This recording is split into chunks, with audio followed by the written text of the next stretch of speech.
It's off exit 10, presented by Capital District Sport and Fitness.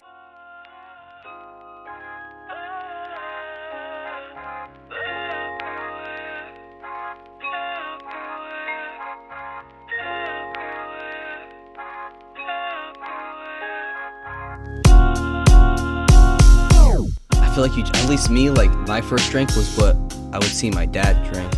Like Dave was a Captain and Coke guy. I don't think he is anymore, but he was growing up. So then when you start drinking, like, I guess I'll just have Captain and Cokes. And you, like, well, you're saying your first like drink when you like were supposed to be able to drink? Yeah, I mean, so you were sipping on Coke and rum. Yeah, rum. Yeah, for sure. Yeah, and Conklin was giving me like beers back in the painting. Because I was gonna say like my first drink was whatever was in my parents' liquor cabinet, and I went and I snuck that drink in. But like my first that's tough. It's definitely probably a beer. Oh, my dad. Probably a I was at beer. like a party at one of my dad's office parties. I was like, what's that everybody's drinking? Because everybody's drinking beer. And I was like, 9. My dad's like, go ahead, try it. I took a sip of that. I was like, this is the worst piss in the world. I'll never drink beer again. That lasted until fucking I was 18. I was like, fuck that shit. That's the worst stuff ever. That alcohol and like coffees like that too. I feel like. Are you a coffee drinker? I am a coffee drinker. I like black coffee too. Same here. But when you first drank black coffee, I was like, this is fucking the worst thing ever. Yeah. Mm-hmm. And then you grow to appreciate the taste. Yeah, I mean, I had a similar experience with tonic water though. Like I didn't know what it was, and I was probably like 7, 8 years old. My mom's like, take a sip out of it. I took a sip and spit it out on the floor, and I was like, I'm not cleaning that up. That was a setup. You set me up for failure on that one because it was disgusting. Because it's just straight tonic water. There's nothing else in it. Yeah, doesn't taste good. No, it's not good. Yeah, man. But Dan, I appreciate you coming on. It's a pleasure to be here. Yes, we have Dan Gabelman on tonight. He's the head strength coach at Union College. You've been there for, when did you start there? Spring of 2011. It's been just about 12 years now. Yeah, I mean the like world of strength and conditioning as you kind of work your way through it, I suppose. I feel like it's a small circle as you kind of go and you meet people. So yeah, we were saying off air, but I first heard about you through John Manine, who when I was in Springfield, I was at Springfield College, you had to do 2 different internships to graduate. You had to do a 90-hour and then a bigger one, which I believe was a 450-hour internship. So the first one I did was at this place, Conco Sport and Fitness in West Springfield. That's right. I had quit playing baseball, which I talked about before on here. I just got so fucking burnt out. And I said, well, let me, this is my major. I enjoyed working out. So let me start to like really invest myself into this field and see if it's for me and see what I like. So I walked blindly into Conco Sport and Fitness, and there was a Manine, little fucking rugby player, tattoos, little brick shit house, man. He was yeah, probably fucking squatting 450 through an impingement in his hip, but like we've never done that before. No, none of us have. No, never. So yeah, I mean that was really my foot in the door in the field. I knew nothing. I had never coached a single person, and John had to be a year removed, not much. It wasn't much when he got to Conco, if you had just gotten there. I had, off of working with you. He was there for like a year around the same time I was at Union. Yeah, so John had met you at Mike Boyle's. Yeah. And that's where you were working. Correct. Yeah, and I remember at some point during the internship, he learned where I was from. He was like, oh, you're going to have to connect with Dan. He just got the job at Union. Because we're probably talking then. It was probably it had to be 2012. Yeah. It had to be 2012. So you got to connect with Dan. And then I was still living in Springfield. And then I had lived in Boston for another 6-7 years. So I never came back to this area until 2018. Mm-hmm. So, yeah, man, I'm happy we can connect. It's fantastic. Right now. I'm so happy we can connect, too. It's good to get some like-minded people. Sometimes you get so stuck in working and like doing the job that you just forget about the rest of the people out there. Yeah. Oh, yeah, absolutely. Yeah, this feels like this because you put in such long days. And then your long days, you're with your athletes and with your clients. Mm-hmm. And then, when you have free time, when you're not coaching, you're like trying to scarf down some food, drink a coffee. Take a nap. I'm taking a nap and I'm sleeping. Yeah. That is number one priority. I'm shutting her down. Yeah. So it's like just the time to shoot the shit with colleagues. There's not much of it. Yeah. There isn't, but it's really nice. It's always great to connect. Yeah, for sure. It's like Boston's almost this hub, I feel like, for this. Don't you feel that way? Boston is a straight hub because you have so many universities there. Mm-hmm. Then you have MBSC and multiple other private companies that are there with Cressy. Tony Gentilcore had moved into Boston. Like, there's so many people there to connect with, to grow with. all the students are all there. They're all trying to find these people. So it just puts you in this small bubble where you feel like everything's always going to be like that. And then you move away from Boston and you're like, hello?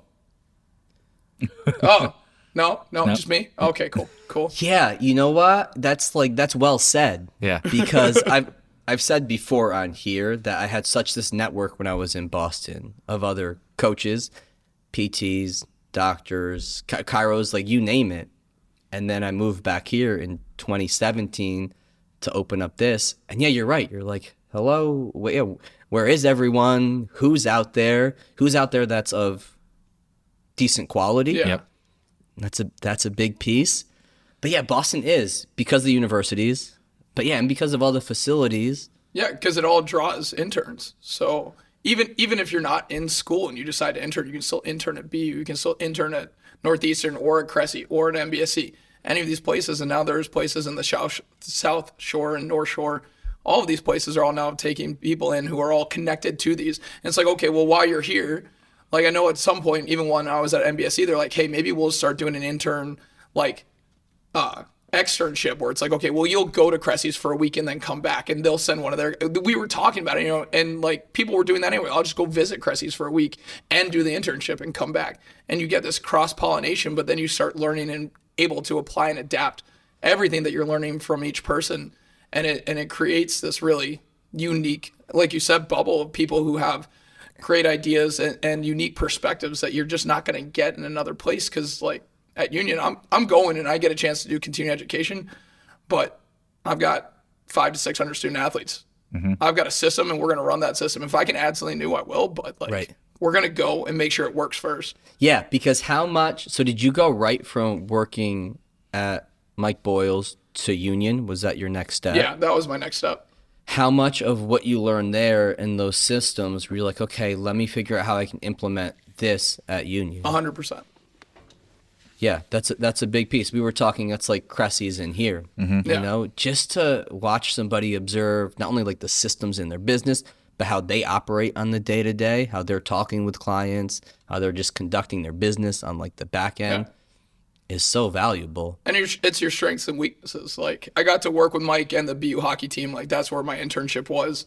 And then I spent a summer with Mike also interning at MBSC, and then I got to convert into a full-time employee there. What was your history before you ended up with Mike? Were you coaching anywhere or working anywhere? I honestly did not know what I wanted to do. I played hockey in junior B, so nothing amazing, but my dad worked at BU, so I applied to go there, and I didn't have any recruitment process, so I was just like, I'll reach out to the hockey coaches. I'll try out.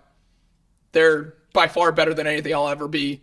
I'll try out. I gave it my all, whatever. And I went to walk-on tryouts, and I finished walk-on tryouts. And I thanked the coaches, and they looked at me and were like, hey, we might have something for you. And I ended up walking on for a year. I was a fourth goaltender again. Mm-hmm. Not amazing. They needed another guy, and they needed a spot filled so that they always had enough goalies at practice. And that's what I was. I was a practice goalie. But that's how I met Mike. Mike was the strength coach for the BU hockey team. So I met Mike through that. After I got cut, foolishly, I was like, if I stay around the team long enough, maybe I'll get another opportunity, right? Mm-hmm. Like, whatever dumb optimism I could possibly have on that. So I became a student manager. So I was a student manager with the team until 2006. And then while I was going about it, I was going to be a communications major, and I hated it. And the only thing I liked outside of hockey was training and working out, and we had an exercise science degree. So I was like, oh, you know what? I'm going to transfer into that. So it took me like 5.5 years to even get my bachelor's degree. I was in school forever. And now I'm still in school because it's the neverland of jobs. I just never left college. My student athletes love it because they're like, oh, I got to be a real person. I was like, good luck with that. I'll never be. Yeah, there's something nice about, we wear sweatpants every day. Every day. I bring my dog to work. I listen to rap music 12 hours a day. It's it's nice. Like, I'm not gonna lie. When I first applied to colleges, like I applied to be a phys ed. Like phys ed was like what I was going for because I was like, well, I like hanging out with like kids and I like teaching and I like to hang out in sweatpants all day. So I was like, oh, cool. And then I realized I didn't want to teach phys ed and switched to kinesiology, exercise science, like 2.5 years in, like right before student teaching.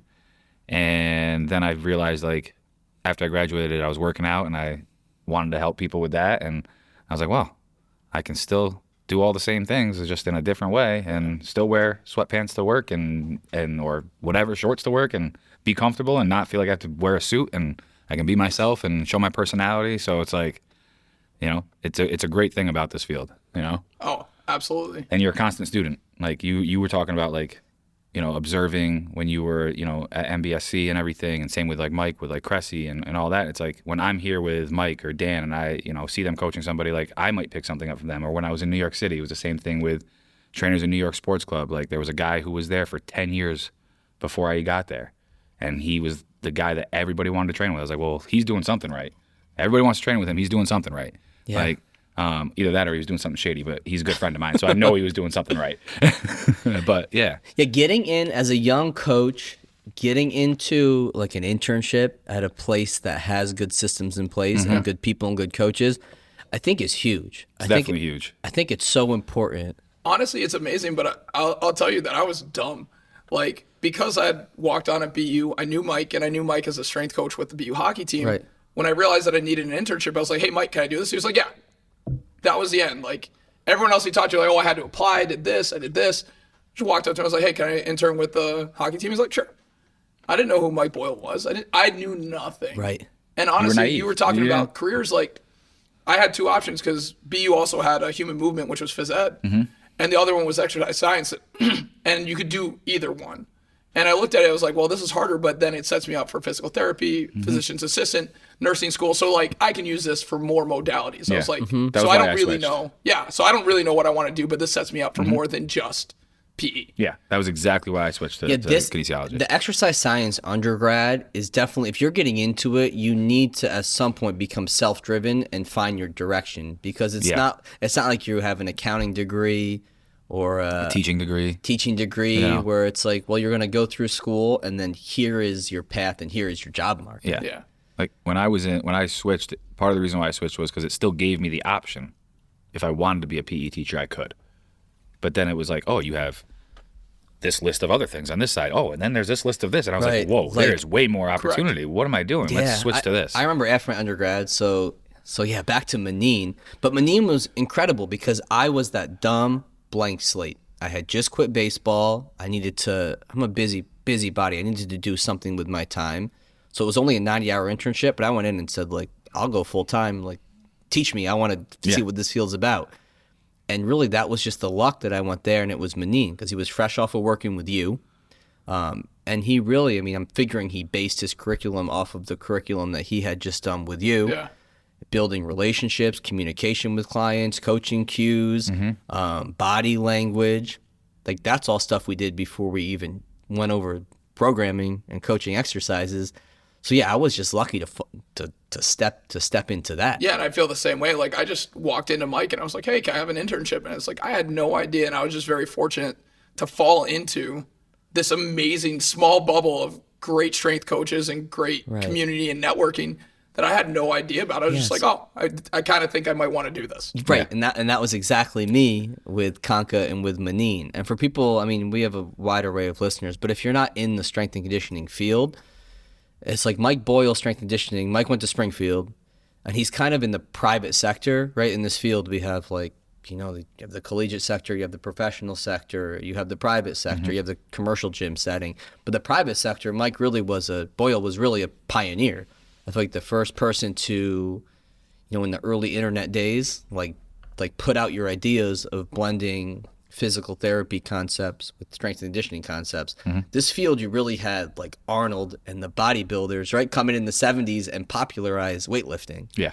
And then you have people going through, this kind of stage. It's like the cycle of the strength coach. Yeah, exactly. You're like the bodybuilder, and then you're the power lifter. And this is probably from Boyle. And then, yes, this is exactly. And then you're the functional guy. It's from Boyle. But you're the hurt power lifter. Yeah, you want to know how I know it's from Boyle? Because Pierce sent us the message saying that. So we now, Dan, we train all of our new hires through, I used to be CSCS to begin, but now I've switched to the CFSC. Oh, okay. It's just more practical. It's like you take that, you're gonna be way more. It gives you all the information that you need to be great right now. Right. Yeah. Like, yeah, I want people to be smart in the sciences. Like, you should understand it, especially as you advance in your career.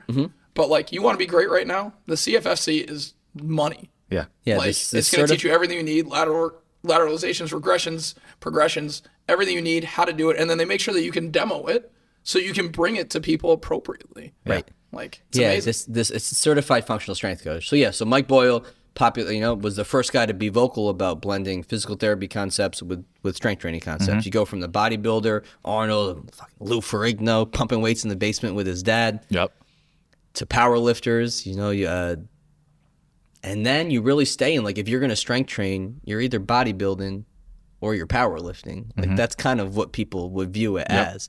And then you have the shift to functional training, where it's like, I need to move my body well so I don't get hurt, so I can stay in shape, so I can keep doing what I love. But that CFSC is great. I was talking, we started our onboarding with a new employee today. And I told him, I was like, you're not going to understand all the science and the biomechanics and the anatomy, like, probably not anytime soon. But as we go through this, you'll be able to look at somebody's squat and be like, that's not right. And you're going to know how to correct it. You may not know why it doesn't look right, but that's okay right now. Yeah. You're going to learn how to fix it and keep their session going smoothly. I think, that's what that CFSC is gonna give you. And that's what most people need, because they go in and they get certified and they're like, okay, I did it. And then they start working with people and they're like squatting. They can't squat and they're like, keep going. And then someone breaks and they're like, I don't know what happened. It's like, right. You need that background of an internship or someone who's teaching you how to do it and what to look for, even if it's the basic model. Yeah, for you early on at Boyles, you go in as a blank slate. What are your first light bulbs, things you learn, where you start to, like, build your foundation, principles that you still use today at Union? Mike has said it since I got there, and this is what I tell all my interns and anybody who works for me. I'm like, the number one thing is you need to be a CMP. You need to be a certified nice person. Because, like, if you're a good person with a growth mindset, I can teach you. I can show you everything that you need to know. Same thing with the CFFC. It's like, we can teach that to you. But if people don't like being around you, no matter how smart you are, how great your program will be, they won't do it. And if you can't get people to do what they need to do to achieve what they want, you're going to fail. And I stick with that. And the other thing is, we were always sticklers. Like, we'd sit down and have a staff meeting. Now it's all on MBSC TV, but we'd sit down and have a staff meeting every week. Here's what went well. Here's where we're failing.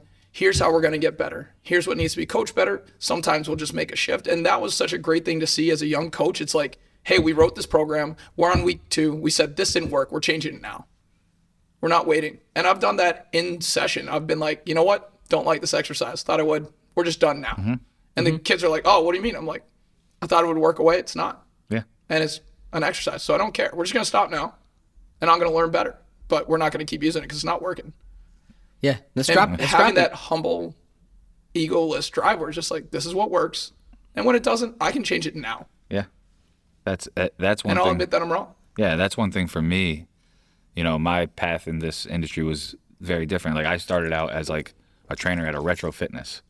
So I had, like, zero guidance. I'm like, all right, I'm throwing to the wolves. Here we go. Paul, they just bring you in like, here's your sales quota. Paul, your path is different. And, like, I forget that sometimes because, I feel like my path was similar to yours, Dan. I was a blank slate college kid, and I went into Conca with Manine. Fucking shout out John Manine. I wouldn't be here without John Manine. Savage. Yeah, man. I worked with, all the other interns were rugby guys. And these motherfuckers could drink.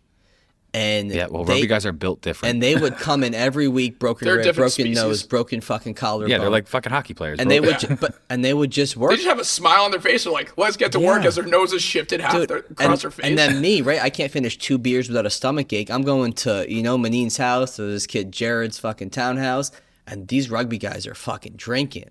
And I'm like, peer pressure to fucking drink. I'm just like, I cannot hang with any of you guys. but yeah, it's definitely, it was a different experience, but it was definitely worth going through all of the struggles that you go through, and it helps me be able to teach somebody that maybe took the path that I had to take, where I went to a commercial gym and like, here's your sales quota, hit this, hit that, and like luckily for me, I was a part-time trainer, I had a full-time job, so there wasn't like a ton of pressure, but I had zero guidance, no guidance from like anybody. So I'm sitting there, I'm like, all right, this is what I learned, this is what I know. I'm going to use that, but then it would come to a point where, I'd see something and I was like, that doesn't look right, but I didn't know how to correct it. So then I'd be like, what do I do? What do I do? So then I just wouldn't do that exercise, and I wouldn't have a backup plan at the beginning to be like, oh, I can switch it to that because of getting that experience with somebody that I saw do that. And that's something where when I was in the city, I started to see that more, and I was able to make adjustments. And then being here has just like exponentially, and even like people I still train online from New York have said like they see a significant difference in my programming. And then like if they text me and say something isn't working right or they don't feel it right, they'll send me a video or something, and I'll be like, all right, don't even worry about it. We're just getting rid of that. This is what we're gonna do again. I'll send them the video. This is what we're gonna do instead. So it's made it so much easier to adjust on the fly, like you said. And we do that every day in here. You know? Yeah.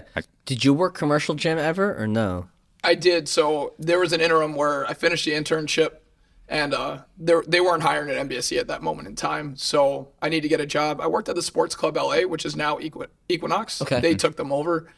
So it's in the Ritz-Carlton and in the Boston Garden. Yeah. So that went. I actually stayed there. I did personal training there in the mornings, and I worked at Mike's in the midday to evening. And I was fortunate. It was a really good place. Like I had to take a test just to have an interview. It was like, hey, here's the body. Can you name these muscles? You know, how would you do this? And then we actually had a 1 week onboarding, just 8 hours a day, where we talk about how to do sales, how to talk to people. Like they actually did a really good job there. That's important. So like, yeah, there's so many paths to this field that you can take. I did my internship at Menin. Then I went on to Cressy Sports Performance. That's when I first moved to Boston, which, I mean, that's another, like Mike Boyle is another like early innovator in this field, an early online guy. I feel like it was Mike, it was Boyle, it was Cressy, it was like Mike Robertson probably. Yeah, Mike Robertson and Cressy both opened about the same time. Yeah, they just hit it at the right time where like the internet was first really getting popular and people were writing blogs were the thing back in the day. These fucking That's guys. the sound of happiness over there. Oh yeah. It is. What beer do you have over there? This is artisanal chocolate peanut butter. You were talking about that, Jay. It's a good beer? No, I just was introduced to it by him. Oh. Before the Peanut show. butter, multiple infinities. I like peanut butter. Sounds like Buzz Lightyear would like it. I would bet he would. Multiple infinities and beyond. Yes. Let's go. But yeah, okay, so Cressy, another early online guy. I got there after Conca. So John really gave me this great base at Conca's. Yeah. And that was ran similar to Boyle's, where it was, okay, let's say a group of 14 kids would come in. It's all the same program they're going through. You'd modify if needed. Somebody has poor ankle mobility, you change their squat and things like that. But you're running it in this group setting. So all of a sudden, I'm this 20-year-old kid, and I'm getting exposure to coaching. Let's say I coach 5 groups, all got 15 kids in them. All of a sudden, I'm getting exposure to coaching a lot of kids every day. Now you go to Cressy's, and that's ran in a business model that's similar to here. So it's not everybody's coming in, going through a foam rolling, dynamic warm-up together, their strength training. It's individualized programming. I remember my first day there, I went in and they throw, I'm not sure if it's the same now. I mean, we're talking 11 years ago. But they throw you right into the fire. You're out there, there's like Corey Kluber doing lunges. And they're like, all right, coach it up. And you're like, oh my God, that's Like I'm fucking 20 years old and I got to coach this like pro there's guy over here. Steve Cishek and Tim Collins and Corey Kluber. And you're like, okay, here we go. But Menin had gave me that foundation of, hey, just be a nice person. Let's just talk to them. So I kind of like rose, there at Cressy's quick because I was like, I may not know all these exercises or the anatomy or how to coach, but like, I'll talk to him about his kids. I know that. I know he cares about that. Yeah. So I'm just gonna do that. And that really carried me, I bet, the first half of that internship. And then while I'm doing But it does that, everything. everything. Yeah, like that was it. That's what really like made me stand out when I was there. Yeah. I mean, building rapport is the biggest thing in this industry, I feel like, that you have to do it in order to retain or get anybody to want to work with you. Yeah. You have to build that rapport with them, build that relationship, be a nice person, and that'll take you a long way in the field. But then, Dan, so I do that internship and I fucking kill it. And then savage, huh? And I did good. And then I have this moral dilemma. Now I don't have a job. Am I going to go to PT school now? Am I going to get a job in a commercial gym? What am I going to do? So I went to massage school and then worked in a commercial gym at the same time just to put myself through that. And then I got a job at like a private training facility outside of Boston where it was all one-on-one personal training. And I went in there and I just struggled. Like I couldn't build a client roster. I couldn't retain people. And it was commissions only. Like I was like, what am I fucking doing wrong? I mean, I retained some. I wasn't terrible, but I wasn't, increasing at the rate to make a living for us to live there and what I was going to do. And there were a couple guys there who they didn't have the academic background or the intern background that I had, but they had killed it in commercial gyms prior, and they had great personality, sales ability, organization. And I was like, oh, like that's also crazy important, like to be able to give this experience every session, especially in a one-on-one setting. So the commercial gym for me is like so valuable, and that's where Paul's like skills have become so huge here. Yeah. To know about sales and know about client retention. Because at Cressy's, I just had a coach. I'd have a good conversation with you and make sure you could execute your exercises, but I didn't have to retain clients. I didn't have to make sales. I didn't have to ask for money, every week. So I'm like, oh, like that stuff is also equally important. It was interesting learning that, like when I was at a private gym, because I mean I was there for the 3 years too, before I got to Union, and it's just interesting as you get to the end of the quarter, they're like, hey, we're offering this special. Go talk to your clients, see if they'll buy a 30-pack early, see if they're, how can you upsell this? How can we get there? How can we get you to your quarterly goals, your yearly goals? Like we're talking about it all the time. Yeah. And but it teaches you that everything that you do in life is a sale. Yeah. Like how you invest in someone, how you watch them when you're training them, how you talk to them, how they notice. Like they'll notice when you're attentive to just details. They notice, and that was my strong point because I'm an introvert by nature, so I struggle with sales. That was a hard thing for me. I was like, like, hey, you want to do that, and then by the end you realize it's like, it's not selling when you're giving them something that they want and need. Yeah. Right. I am providing value. Like there's value behind this. And like as a young trainer, that was hard for me to see. And then you realize the power of exercise. And I was like, here are your options. Here's what I think would be best. We start by going 2 days a week for 4 weeks. And then from there, I can write you a program once a month. If you don't like that, we can go 3 sessions in total. And then we can go once a month. Or we can go 3 days a week. But you tell me what works for you. And we're going to get that going. And if I could get someone to buy 5, I could have them as a client once a week or once a month the entire 3 years that I was there. Right. Once you learn that. But mapping that out, having them see it, having them see the picture, that's it. Well, and I was at one point the head trainer at my New York sports club. So, one of the things I had to do was, train new trainers. And one of them happened to be like one of my good friends. And the biggest thing I always told him, I was like, if you're not good at sales, retain your clients. The more clients you retain, the less sales you have to make. Yeah, like for us, because the sales just keep coming. Yeah, for us here, like our biggest now it's different here, obviously. Right, but our biggest key performance indicator is still your lifetime client value. Yeah. Can we get these people to stay on for a long period of time? Like what's the best option for them? Thus paying us for a long period of time. Like, and that was my big thing was like, and again, we talk about it in here, the twice a week, If you do something twice a week, you're more likely to stick to it. Once a week, you're going to be able to talk yourself out of it. So if I had somebody that was training me once a week, I would tell them, I'm going to write you a second workout. I expect to see you here a second day. Doesn't have to be with me because probably was a financial thing why they couldn't meet with me twice a week. But I was like, I expect to see you here. It could be for 30 minutes. I don't care. Just get in here that second day. Like get on the treadmill, do what you got to do. And then eventually that turns into them coming in more and more often, and then they might see you more often. Well, the other side of that is I found that I actually got a lot of people to do once a month, and they'd show up and we'd just go over the new program, and they'd be like, okay, got it. Yeah. I got more referrals from my once a month people who are like, oh, you're looking for someone? I got someone who's great. Yeah. And I got more referrals from my once a month people than I did for my people who were 2 to 3 days a week. How much did you have to stay checking in with that once a month person between the times you were seeing them? I'd love to tell you that I was good. I wasn't. Yeah. I knew what I set the calendar to tell me when to check in with them, which is about week 3.5, and then just set a new time. But the people who wanted to be once a month and were committed to it were phenomenal, and they just do the program and they do it 3 days a week.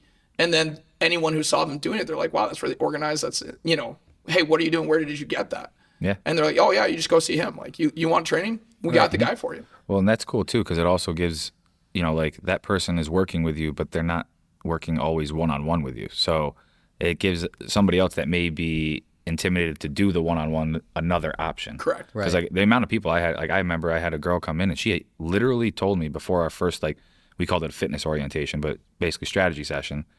She was like, I had a nightmare before I came in about the gym. And I was like, okay. And this is my first like experience with somebody like that. And I was like, all right. She was with me the entire time until I left New York. She was probably my second client I ever signed up. She was with me twice a week until I left New York because of COVID and everything. And like we did a little bit of online stuff, but it just wasn't for her. Like the online thing wasn't for her. She's like, I'm not doing the workouts. You're writing them. I'm just not doing them. So I told her, I was like, if you need somebody, I can recommend somebody for you down there. And now she's working out with somebody else and she's doing great. But yeah, like nightmare. And it's just about, like you said, being a nice person. So I was like, all right, I just got to be nice to her and give her a good experience today. I don't even think we worked out that day. I think we sat in my office for an hour and just talked. And she signed up for twice a week. But it's tough because when you're a new trainer, and again, this is where CFFC comes through, where it teaches you huge. what the base level is, where you start. Right. Because most people are like, hey, it's an N=1 study. I'm great. I'm fit and in shape. So you do what I do. Mm-hmm. And they destroy someone and they never come back. Isn't that a weird thing in this field, though? You get people, it's because there's no really standard for this field. There's a low barrier of entry. So Correct. there's no way to determine Correct. that. Like if you want to be in a lot of fields, there's a licensure, there's a boards you have to take. So you have this elevated barrier of entry. In this field, it is so low. You can have, people who have a 4-year degree or maybe a master's degree plus continuing education, and they're working in this field. But somebody can have the same job title and take a weekend course. Yeah. Yeah, that's what's wild about this field. And that's what's important about educating the consumer. It's like, yeah, you just have this gigantic range of skill sets and I guess experiences and education. This is where referrals come in, though. Like, people who are good, people are going to find them. Right. Mm-hmm. It's just unfortunate that people are turned off to the power of exercise, especially with a professional, because they'll never understand how great they could feel if they worked with someone who could show them. Yeah. And for my gym and for my interns and everything, I'm like, here's the thing. You write the base program. What's something that everyone's going to be successful with?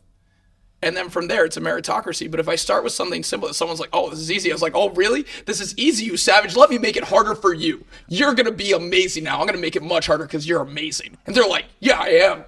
Yeah. No, we just started simple. Right. And then I progressed to where you were at, and I made it hard for you individually. Yeah.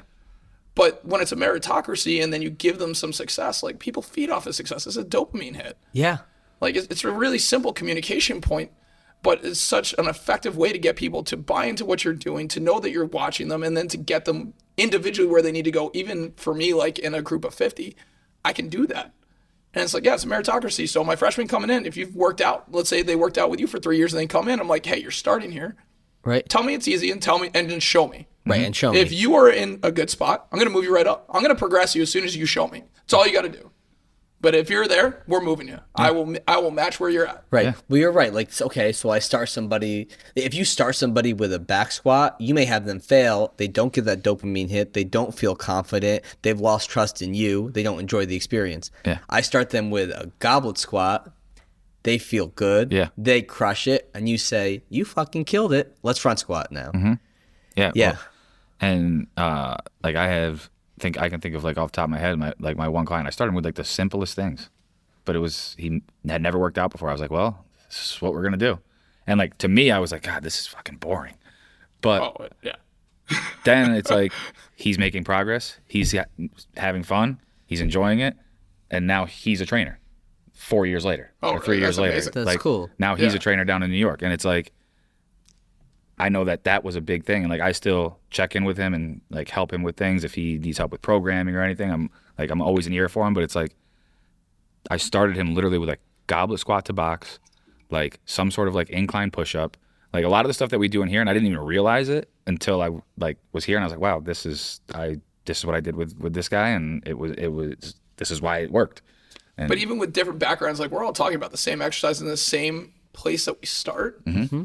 And this is where it comes down to having systems, and this is where MBSC comes in, or Cressy's, or any of these places. Like, here's the system, here's how you modify and adapt the system, and then here's how you take new information and add it to the system. Yeah. Right. How has that been for you?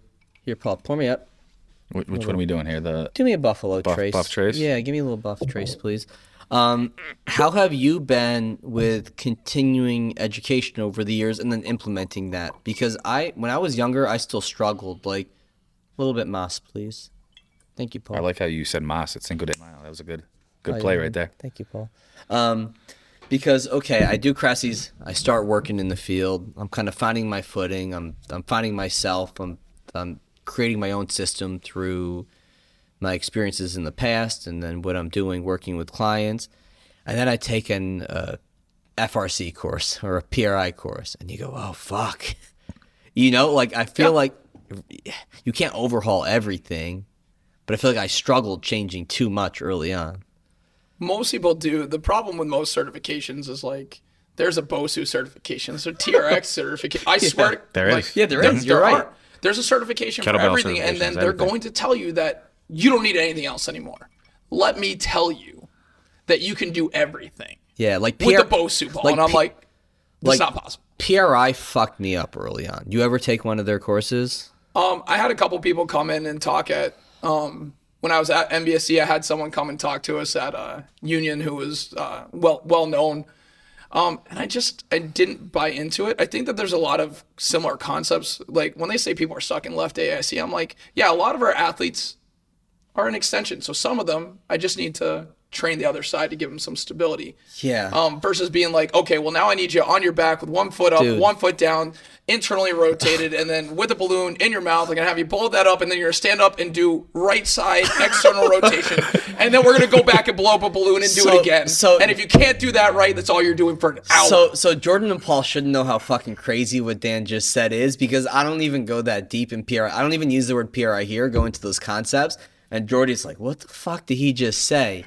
But it's this course, and there's good concepts What there. does PRI stand for? Postural Restoration Institute. Okay. So their main thing is that our body's asymmetrical.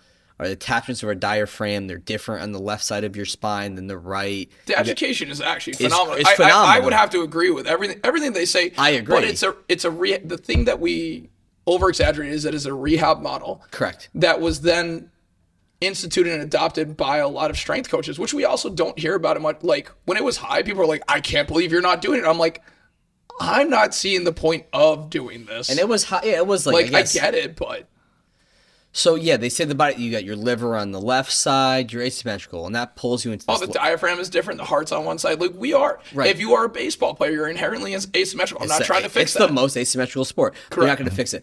Whatever. It's a continuing education. The moral of the story is it's a con ed where they do a great job teaching, and it can really suck you into like, this is how I need to do things. And it wants to, out of your nature, you go, I just learned all this stuff. I'm smarter now. I need to uproot everything I'm doing. But you don't. You take concepts from it.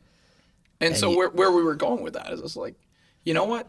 Versus being a BOSU guy, a TRX guy, a PRI guy, a FRC guy, I was taught by Alan Cosgrove when he said, I'm a results guy. The TRX is great. Its primary tool is to do inverted rows. And for that, it is by far more valuable than you could possibly imagine. Yeah.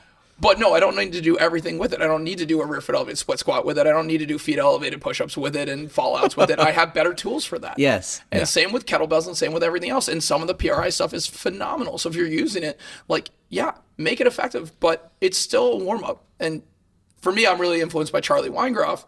And like, he's like, hey, if it's below 60%, it's still a warm-up. We Right. might get some motor control changes, but you're not changing much. Over 60%. So it's like, know what you're doing with your warm-up, then know where your changes are coming from too. Because that's going to be over 60% in the work that you do. So the under 60%, we're setting them up for success. And then we're creating change with the strength work, with the movement-based work, with the load-based work. And FRC is very similar, but again, like things that they've done a lot better recently. When I first took it back in 2015, I think, the moral of the story is that the education was great. And then we got to the end and they're like, here's all these things that you can do. And I'm like, okay, well, how do I implement that? And they're like, you go play with it.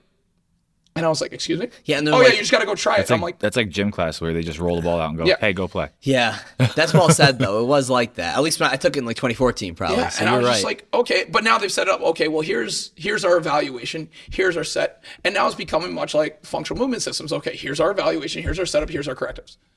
Okay, can you do any corrective that you want? Absolutely. Here's what we use. You start by learning this system. That's all you got to do. You start by learning the system, and then you can use any corrective. They're clear. You can use any corrective that you want as soon as you know how to identify it and solve it. That's it. And then you can use any system that you want, because if you get results and people are not in pain and they're improving, you win. I don't care what you do. Right. You want to back squat an 80-year-old and she is healthy and thriving and she's never in pain, you win. My opinion on that doesn't matter. As long as you get results with no pain and they're thriving, you win. Hands down.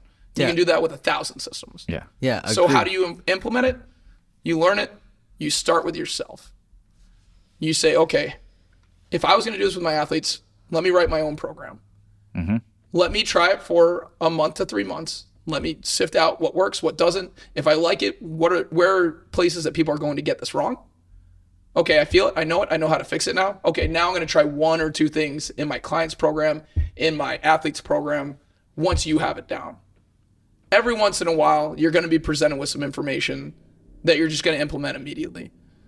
But it's not often. Just like you said, like I have a whole note section of FRC, of PRI.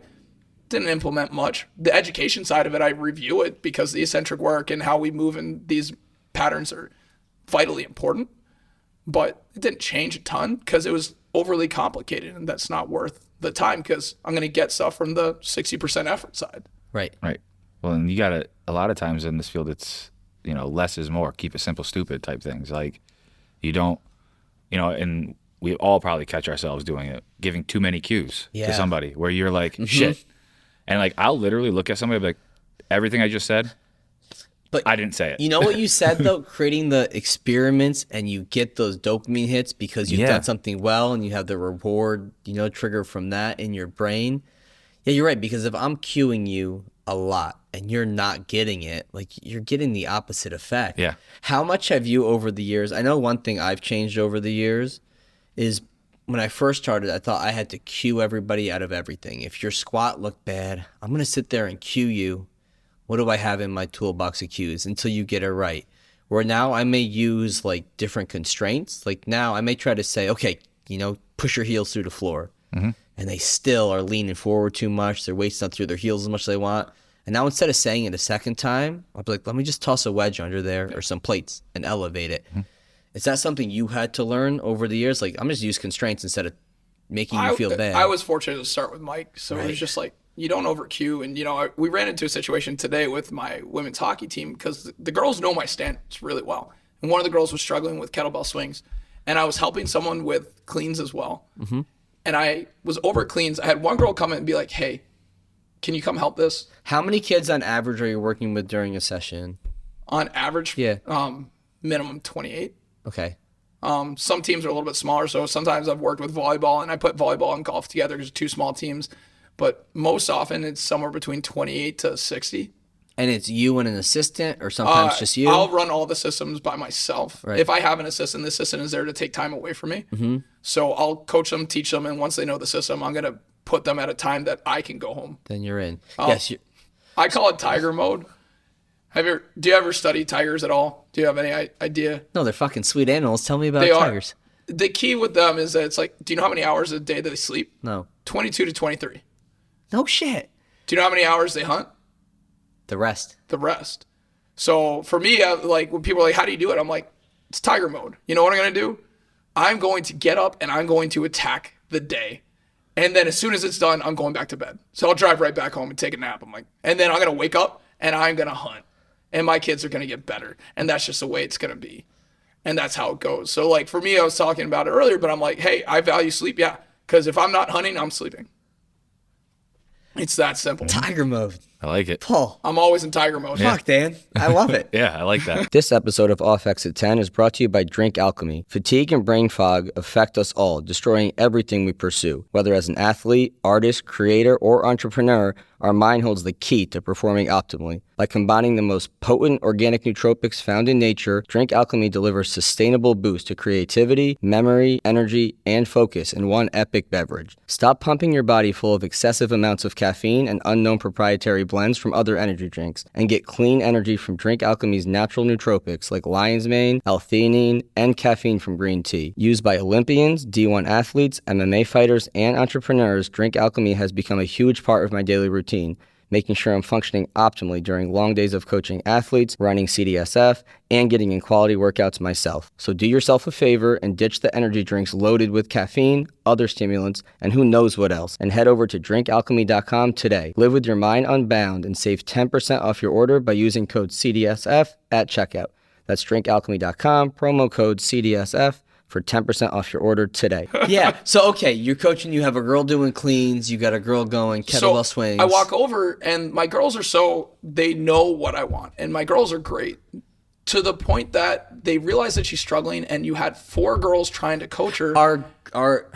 And you have all those voices. I'm going to say, are girls easier to coach and get by than guys? Always. Facts. Always. Okay. Uh-huh. Sorry, boys. Girls are significantly better. Dude, 100%. 1,000%. We say this every week. Especially as you get younger.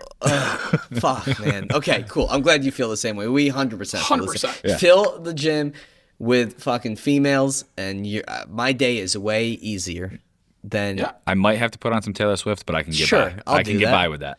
The more people that jump into my system and get it, like we're getting to that point now. It's taken me 12 years, and some coaching changes. But now that we're there, like everybody's getting it, and like football right now is just absolutely amazing. Like they're incredible. Like they understand. Like if I'm like, hey, you got to pull up back on weight, they'll tell it to other guys too. Like, hey, your squat's not where it's supposed to be. You got to rack that first. Reset that. Add some height to it. Like you need to be in the right spot first. That's great. Like don't do that. Men's hockey will do that. Women's hockey will do that. Volleyball is doing that now. Like they're coaching each other. So in those big group settings, like the job of a leader is to create more leaders and make myself obsolete. But sometimes they just, like I was starting with the analogy, it was just like my hockey girls don't always know how to coach.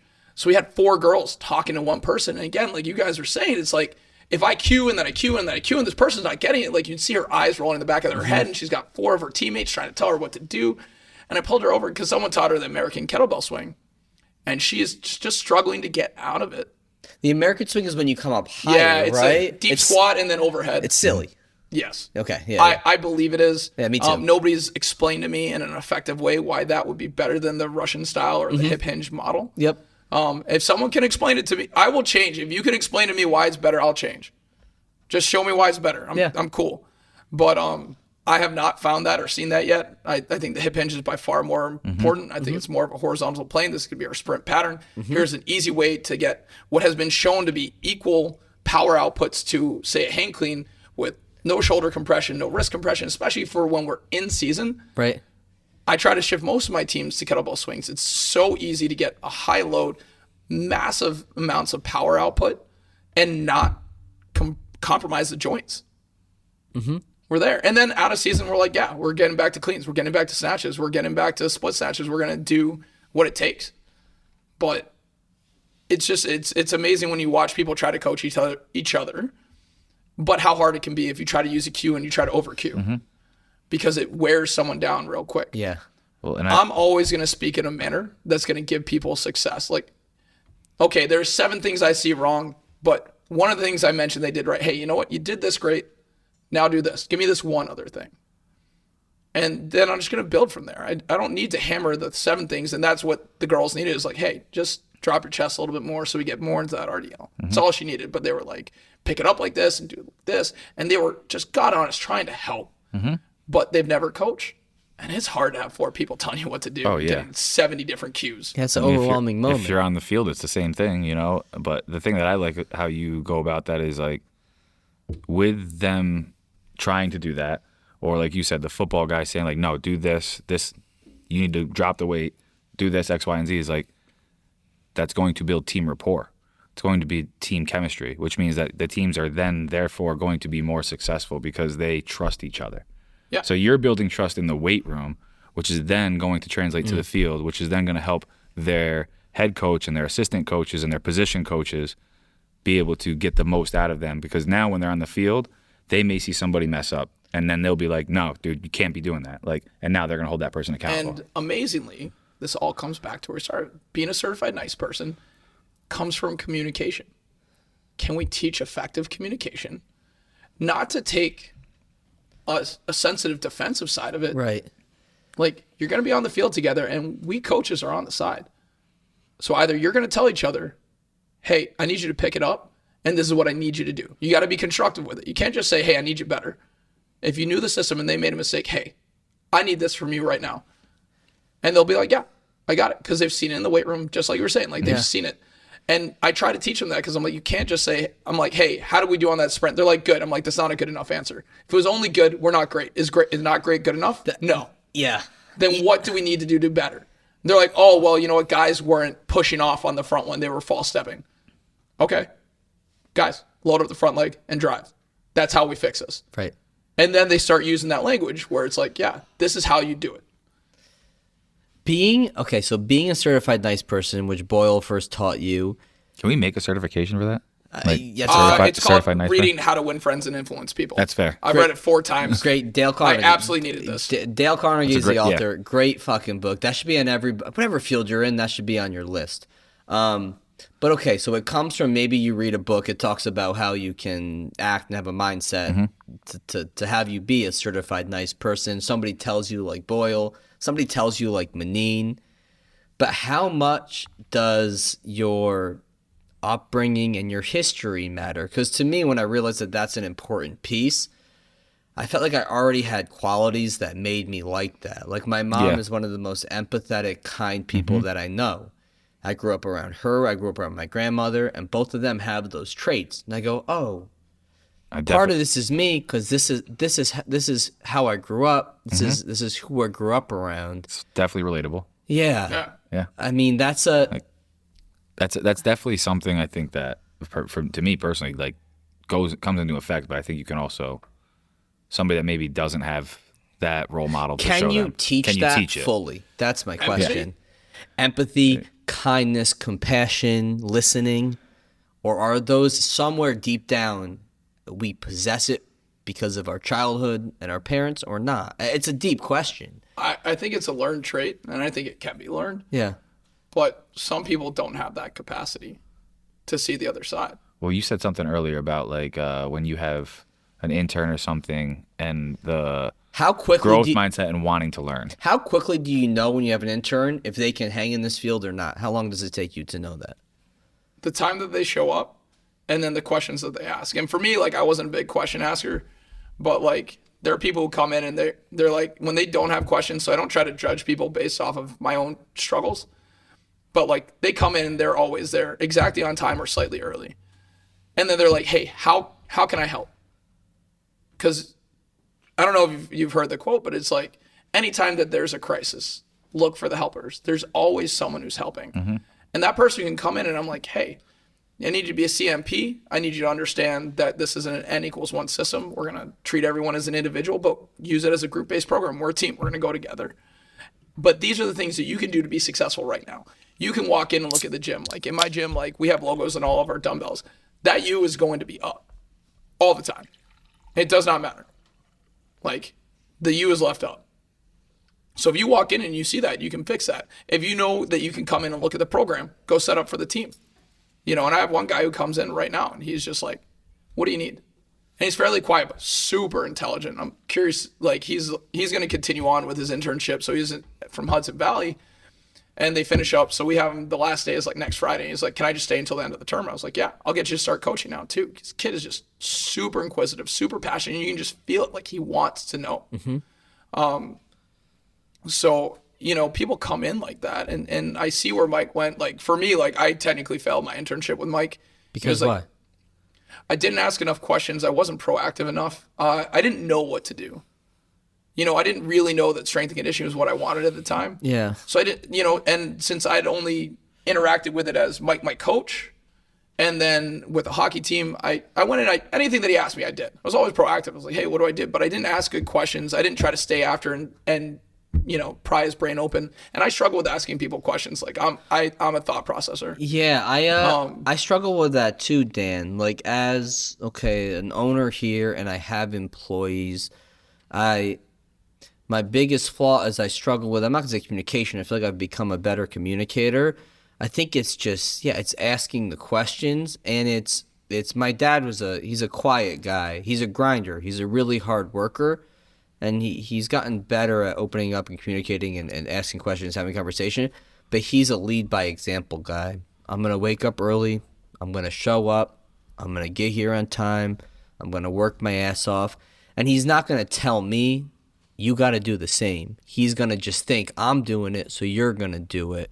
And that's a tough piece where it's just like, hey, I'm gonna show up. I'm an introvert. I'm gonna grind. I'm doing what I do, and I'm gonna expect everybody else to do the same. But that expectation, you have to verbalize it. Yeah. You know, it's I agree with you on that front. So I try to verbalize the things that I need.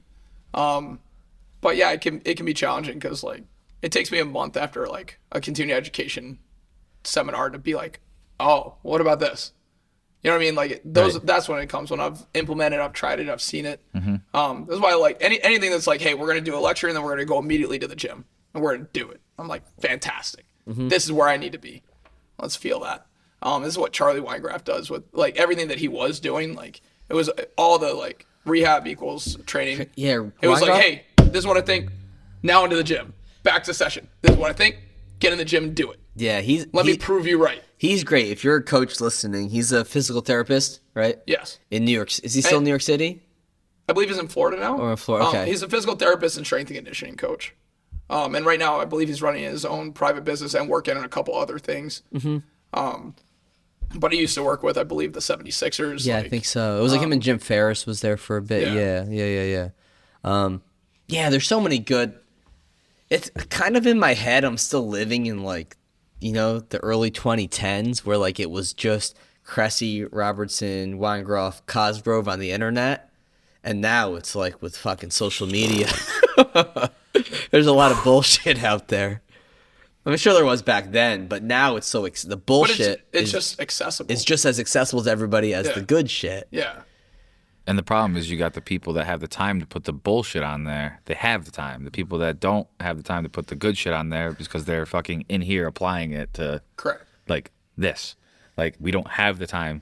You know, that's Do where you ever feel like, because sometimes I feel like I hate doing social media, but it's in the private sector, it's a necessary thing. it's a necessary evil. It's a low cost advertising opportunity. But I'm like, I don't give a fuck to post how to do things. Like I'm in here helping people and working. I guess collegiate sector is different. Do you ever feel like I should be posting more? I should be putting out more? You know, in the back of my head, I do, mostly because people are like, what happened to you? Where did you go? It's a weird thing. You're like, I'm in here. You're like, I'm really doing it. The people that you see posting stuff, they're not really doing it. Yeah. They're just posting shit.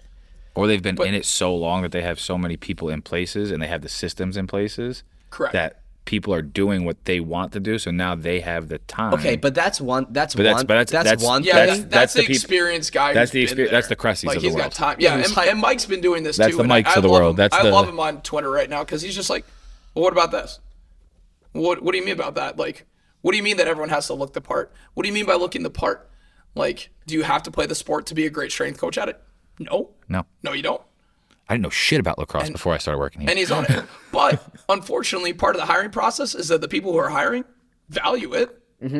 So it ends up being that either you know someone, like I was fortunate to be part of the Mike Boyle tree, and he's a hockey guy. And I went to a hockey school. I got Cressy's internship because I knew two former interns. I mean, yes, your network is the nature of it. It's probably still like that to this day. Like you can have a nice resume, but say you know one person or two people, you're probably in. The whole old saying is, it's not what you know, it's who you know. And that's a big thing in this industry. Like, you know, who you know and who you learn from is going to take you a long way.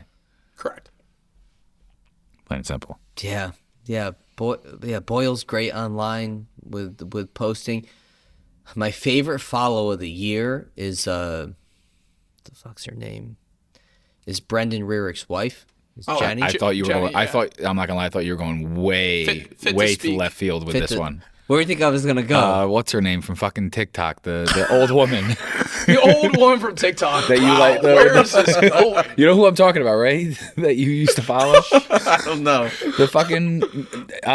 Fuck. She'd stir her tomatoes and make sauce. Yeah, that's where I thought you were going. I was like, is he really going there right now? I'm like her or some chick in a thong. It's like two extremes. But no, is Jenny Rear? Yeah. Is fit to speak. She's fit to speak. Yeah. That's the next fucking level. Oh, yeah, you sent us I that. shared it with our staff. I said, this is the page to follow this year. How do you effectively communicate? Like in my athletes, the other day we were talking and they're like, it's no fun to argue with you. I'm like, yeah, because I'm not going to argue. That's so funny because I've had kids say that to me. Like, I'm going to make a case for what I think, but I'm not going to tell you what you think is wrong either. Like, I'm not going to fight with you on this.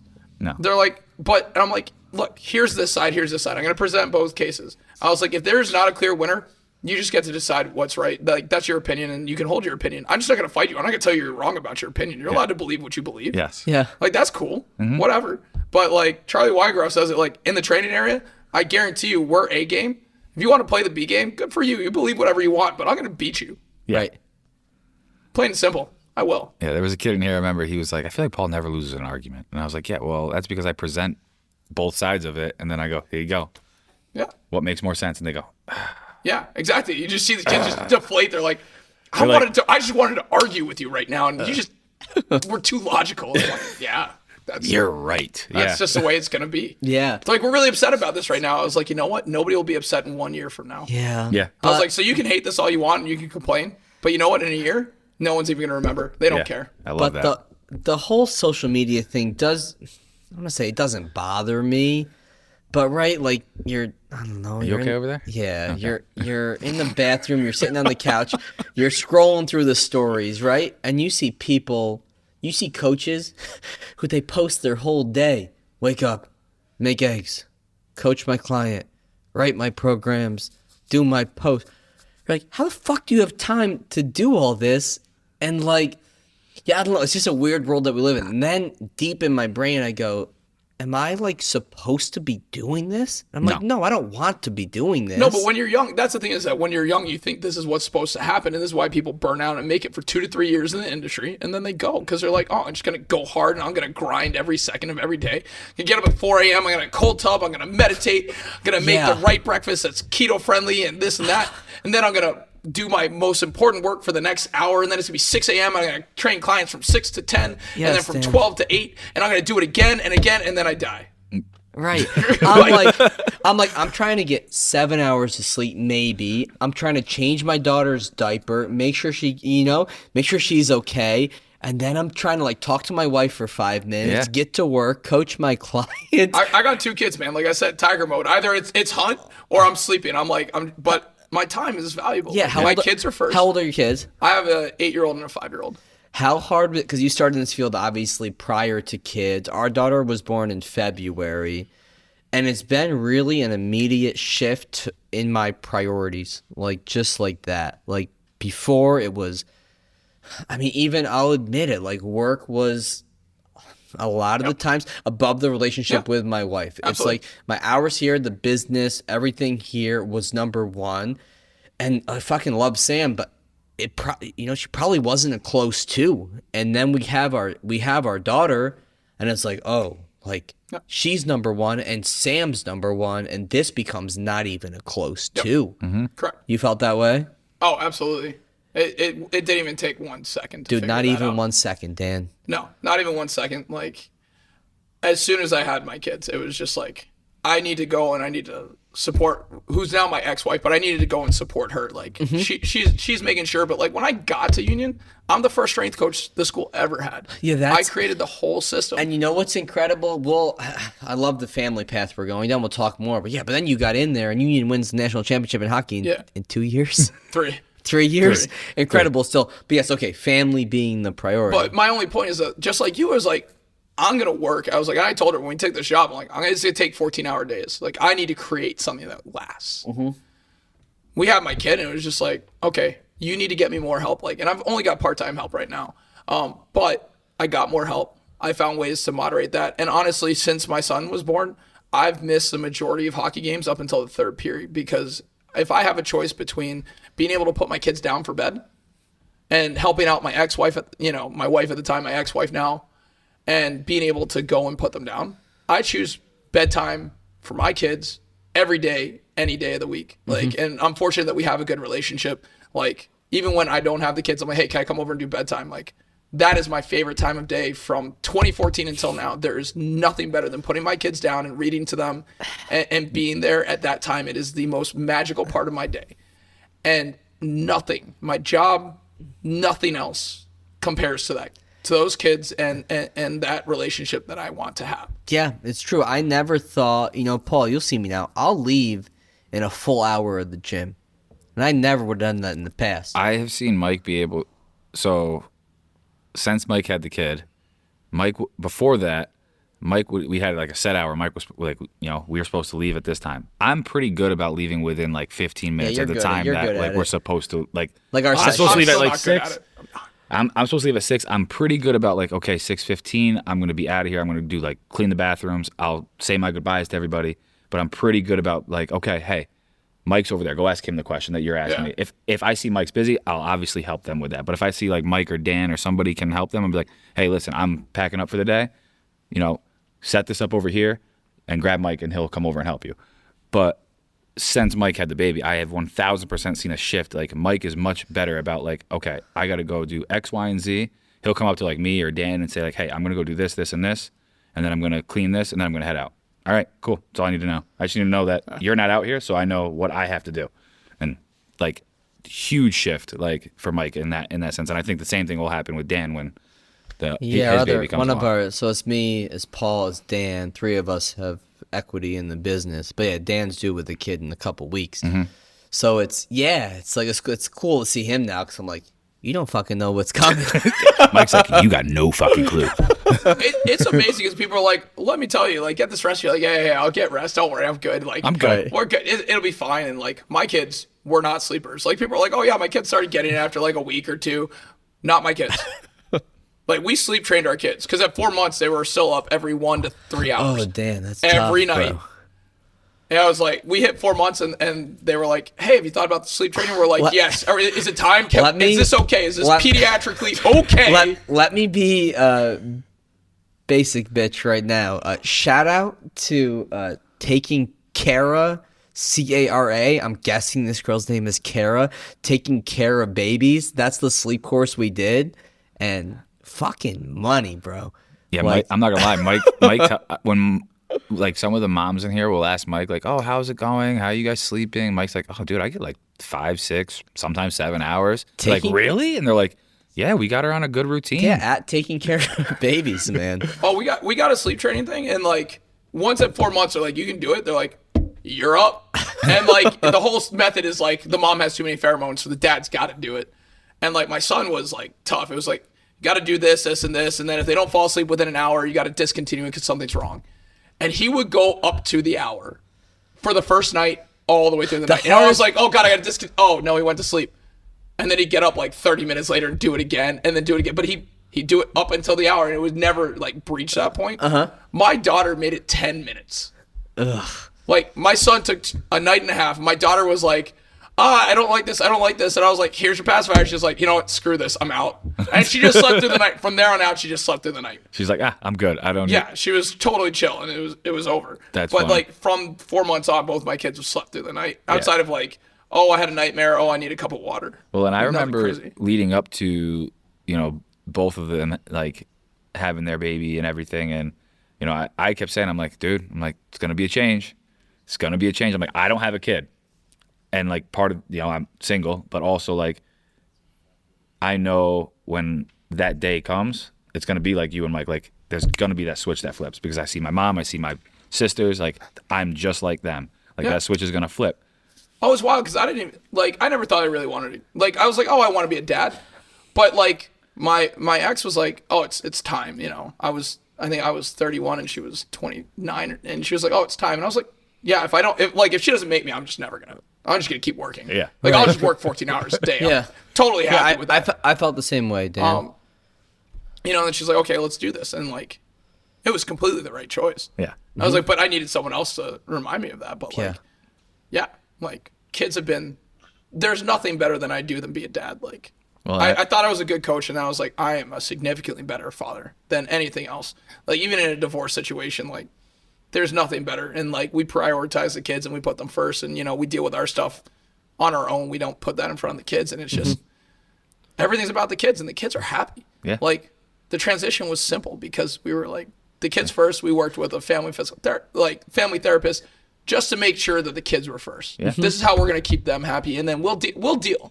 Yeah. That's our job to deal. Yeah. It's not on our kids. It's made me an even better coach because, you know, I'm with a new high school kid and I'm, you know, building rapport, learning about them. And I go, fuck, like how I feel about my daughter, like that's how their mom and dad felt about them. And I'm like, you know, you want to really take care of them. Yeah. Because I'm like, man, if my daughter went to some gym, like, I don't make sure that people care about her. She's really doing things right. She's happy. It just elevated everything. And what does it come back to? Sending them to a CMP. Yeah, a nice person. certified nice person. Yeah. Yeah, that's it. That's the acronym of the day. CMP. Acronym of the day, right? That's I can right, only that's the keep right word, driving right? that. Like, it's hard for people to really grasp that. And, like, I'm fortunate that Mike really put that in perspective. He's like, people are there because they want to hang out with you. If they don't want to hang out with you, it doesn't matter. It's pouring rain right now, right? That's rain? Yes. Okay. That's right. I was like, what? I'm like, what the fuck? All of us are I didn't like, know it was supposed to rain today. I was yeah, like, but like, what's in our I'm headphones sitting there, I'm right now? like, wow, all right. Mike and I looked at each other Is like the 3 filters times. gonna kill that, you think? Don't know. We'll see. We'll see. If people hear some weird noise in the background, this is episode number 32. I guess we're lucky. This is the first time it's pissed rain during I mean, an we did have a episode. Harley drive by once. Yeah. You know, a hog, as Jordan would say. But whatever. We got post-production filters. That should clear something up. If you guys hear some like weird noise, it's just the rain pissing down on our metal roof on the building that we're in. Yeah. But okay, you get to Union 2012, It was spring of 2011. 2011. Are you told like, hey, the hockey team these guys are something. They're the real deal. Like, let's. Do you know what? No one said that. There was no one who was saying that. When I looked at the job, because I looked at it as an opportunity, and my first opportunity was just to get interview experience. When I got there and I saw the size of the gym, and I saw the facility as it is, that like, and then I met the people in person, like that drew me to Union, because it became a better opportunity. Because like for me, like Mike was really, you know, again he puts his people up for a good spot. So I had an interview with Don Sweeney and the Providence Bruins, and I swear I just put my foot in my mouth the entire thing. Like I shaved my beard. I was like trying to be, and it was just I just kept Your stumbling first mistake over. was shaving your beard. Trying to be what? Oh God, yeah. Trying to be what? I- Something that you weren't and fit No, to I was them? trying to be, you know, it's like when you're young, you're like, I'm trying to be professional. I want to show them this, and I want to do this, and I want to do that. And I put my foot in my mouth a good amount. And I realized I needed interview experience. And so I went through the process with Union. They were looking for a hockey guy. But I did my research too. And like from the time that Nate Lehman had got there, the program was going up. Like before, like Nate Lehman is who? Nate Lehman is the current head hockey coach at Providence College. Okay. He won a national championship with them, I believe, 2015, 2016. I think it was like right after us. Okay. Yeah, I believe it was 2015. It was right after us. So he won it with Union? He won it with Providence. Providence. Okay. So okay. he left us. He was there when I was being hired, and in a month he left. Okay. And then when he left, like I was talking to the players because they're like, more than likely Rick Bennett's going to be the head coach, who was the associate head coach at the time. And all the players were like, no, this is perfect. We want Rick. And that worked out really, really well for everyone. But I was hired with Nate there. You know, it's like, it's weird when you're like, I was a hockey guy, came there, I was like, this guy is someone who's like, hey, I'm going to go for bat for you. I'm going to make sure, like, because they had a low salary to start and things like that. But he was like, I'm going to take care of you. I'm going to make this happen. And everybody else, like our athletic director, Jim McLaughlin, is absolutely amazing. All the coaches I work with right now are absolutely amazing. Like I've been very fortunate. Like we got some coaching turnover, and just everyone there right now is just absolutely amazing person who's there to support. And it makes such a big difference because my first couple of years, you know, we had some people who just wanted to fight it. And I'm like, I'm one person working with 600 student athletes. Like I didn't have a part-time assistant for a little bit. You know, and they're like, well, you should be doing more. And I'm like, I can't possibly do more. I was like, what I need is for you to be an advocate and say, hey, I'm helping your team. Why don't we advocate to administration and to the school that we need more people for this position? Like, that's what I need, is I need a partner in this. I need an ally.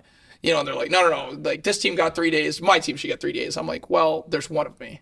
Right. And I was like, even if I worked 7 days a week, 8 hours a day, I couldn't get every team 3 days a week. Is that that's a challenging thing for D3, D2, probably non-Power 5 D1s, staffing for strength and conditioning especially. Is that the field that gets shafted the most? You have athletic trainers for teams. You have assistant coaches. I guess assistant coaching probably doesn't pay well and is tough. But yeah, staffing issues. You know what? I was presented with an opportunity. Like, I walked out of having my kids and it was $150 out of pocket. My wife was there. My ex was there for 3 days. You know what I mean? Like, right. My benefits, like, the school is, for everything that I can talk of, the school is taking care of me. And that starts with my athletic director. Right. So for anything that I could complain about, there was another positive benefit. They paid for my master's degree. They pay for all my continuing education, for the hotel rooms, for like anything that I need. Like, I was able to renovate the gym. I put turf. I put inlay platforms. I put Kaisers in. Like, there's a curve. We have a curved treadmill. Don't people say, is it in a dome, the gym? Don't people call it the Gable Dome? That's right. So I was asked not to specifically call it that, but everyone basically people call it that. Everyone calls it the Gable Dome. It's just like they weren't supposed to be called the Dutchmen and Dutch women back in like the day, right? And hey, now you guys changing your now name they're too. changing their name. Yeah, we're working on changing the but name. whatever. The Gable Dome is what the gym's called. I got one for you when we're done with the names. My football team came up, like, my first spring, like, my guys were coming in, like, at that time the football players were coming at 6 a.m. and two of the guys, like, were like, yeah, we woke up and we're just sitting there, and like Highway to the Danger Zone came on, and they're like, oh, we're listening to this, and we're just sitting and waiting for everybody to get down so we can walk over to the gym. And they're like, Highway to the Gable Dome, and they're like, and they came in, they're like, yeah, it's the Gable Dome. And like, I can't shake it at all. Like, they're like, like, officially don't call it that. And I'm like, okay. So I have not referred it to it. It is the Travis J. Clark Strength Training Facility, which it should be named after. Mm-hmm. His mother, Jane Clark, donated a significant amount of money. It's the only reason I have a gym is because of all the philanthropy that she has done. And it is to commemorate her son who passed away in 2006. And it is the most phenomenal thing. So I'm like, okay, I understand this. But I can't make anybody stop calling it that. And honestly, it will never be if I ever left, it can't be the Gable Dome because the Gabelman has left.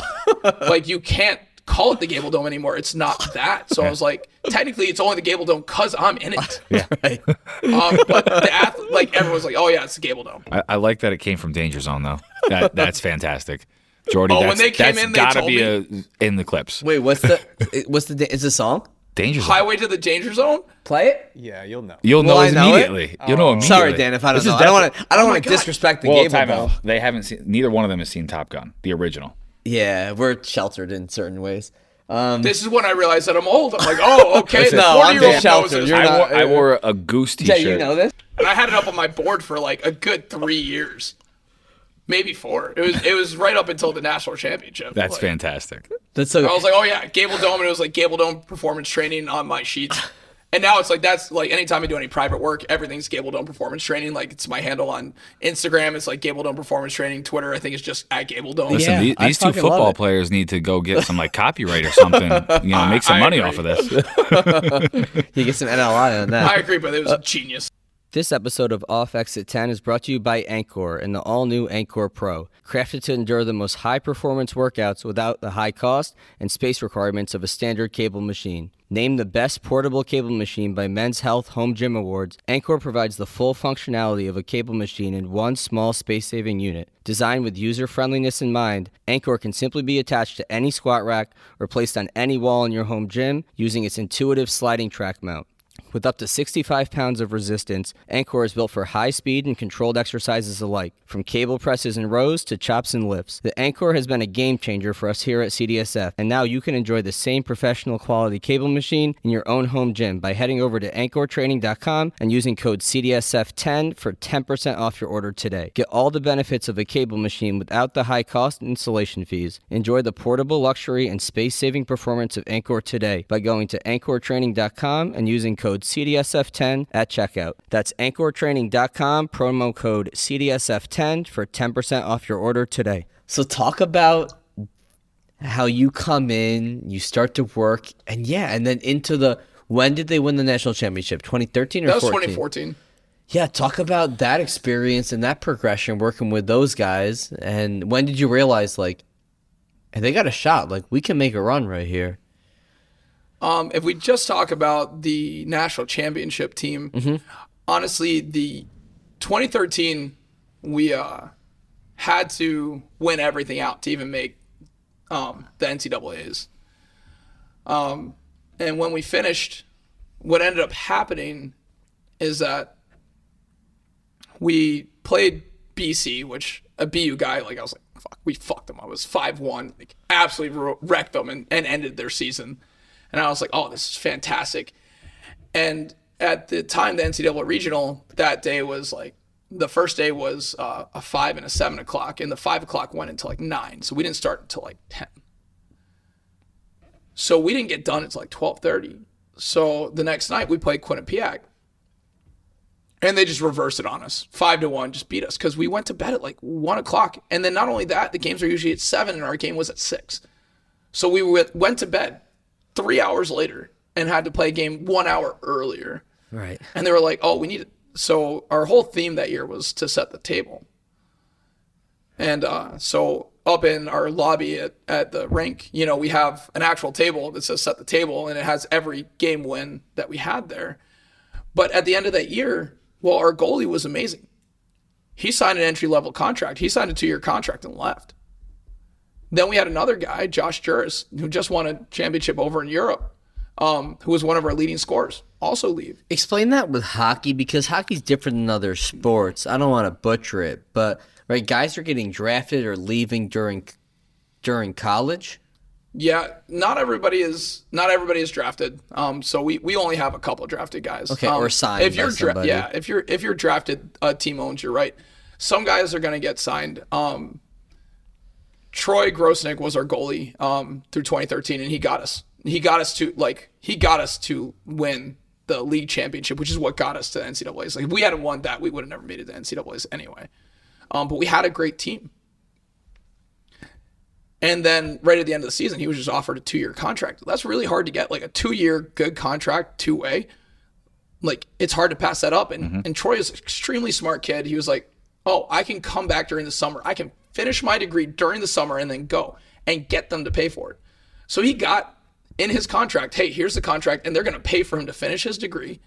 And then he didn't have to go and do the end of the season with another team. So he could stay and finish the spring, finish his credits there, and they would pay for the end of the credits there and for the summer session so that he could start the next season. Like he got them to make an incredible deal because he had an amazing season. Guy's a phenomenal guy and really, really smart. And not only that, he figured out how to finish his degree before he played pro. Like, how do you turn that down? Tough to turn down. You almost can't. Josh Juris went to Calgary Flames camp. He got invited to a camp, which anytime that you have a really good season, like multiple players are going to camp. So we had a lot of guys. Matt Bodie was at a camp. Josh Juris was at camp. Troy was at a camp. Like everybody was invited to a It's like team. the NFL. Like you get invited to a camp. Yeah, so they're like in hockey, they all have development camps. Yeah. Where anybody who's drafted, they'll just come in for a week and they'll show you around. They'll go through stuff. They'll evaluate you. They'll give you some feedback. And Juris was top 3 in all physical categories. Like, the kid was an absolute freak. He was top 3 in all physical categories, and he was scoring. And they also offered him a 2-year contract. Like usually when you're going in, like you're lucky. Hey, let's sign a contract for this year and let's get to the next season. Right. These guys getting a 2-year guarantee to develop. Like I don't know how you turn that down, but these were great athletes. So a lot of people were looking and they're like, oh, this could be a rebuilding year. You know, it's like we got a young goalie who hasn't been a full-time starter. Yes, we have Shane Gostisbehere and Dan Carr and Matt Bodie, but do we have all the players there?